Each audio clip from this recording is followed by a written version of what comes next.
અને ખાસ હું સંદેશો આપીશ કે તમે તમારા સમાજ પ્રત્યેનું જે ઉત્તરદાયિત્વ છે, પે બેક ટુ સોસાયટીની ભાવના છે, એ ભાવના જાગૃત કરો. સમાજના ગામડાના ઘણા બધા બાળકો એવા છે જે માર્ગદર્શિતથી વંચિત છે, ગામડામાં રહે છે, એમને પૂરતા કોચિંગ ક્લાસો મળતા નથી. કારણ કે હાલનો જમાનો પરીક્ષાનો છે અને સરકારી સ્પર્ધાત્મક પરીક્ષામાં બાળકોને કોચિંગની જરૂરિયાત છે, પણ જરૂરિયાતના એમને માર્ગદર્શનના અભાવે એમનું જીવન કુંઠિત થઈ જાય છે.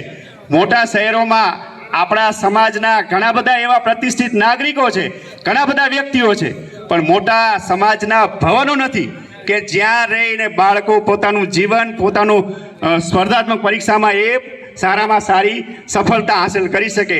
તો આજની જરૂરિયાત એ છે કે સમાજ તમે જાગૃત બનો અને સમાજના બાળકો માટે પે બેક ટુ સોસાયટીની ભાવના જાગૃત કરી અને સમાજના બાળકો માટે શૈક્ષણિક ભવનો બનાવો અને સમાજના બાળકોને શિક્ષણ તરફ આગળ કરો. નહીંતર આપણે ગુલામીમાં પાછા જતા રહીશું, સહેજ પણ વાર નહીં લાગે. આ મારો તમામ શિક્ષિત લોકોને મારો સંદેશો છે.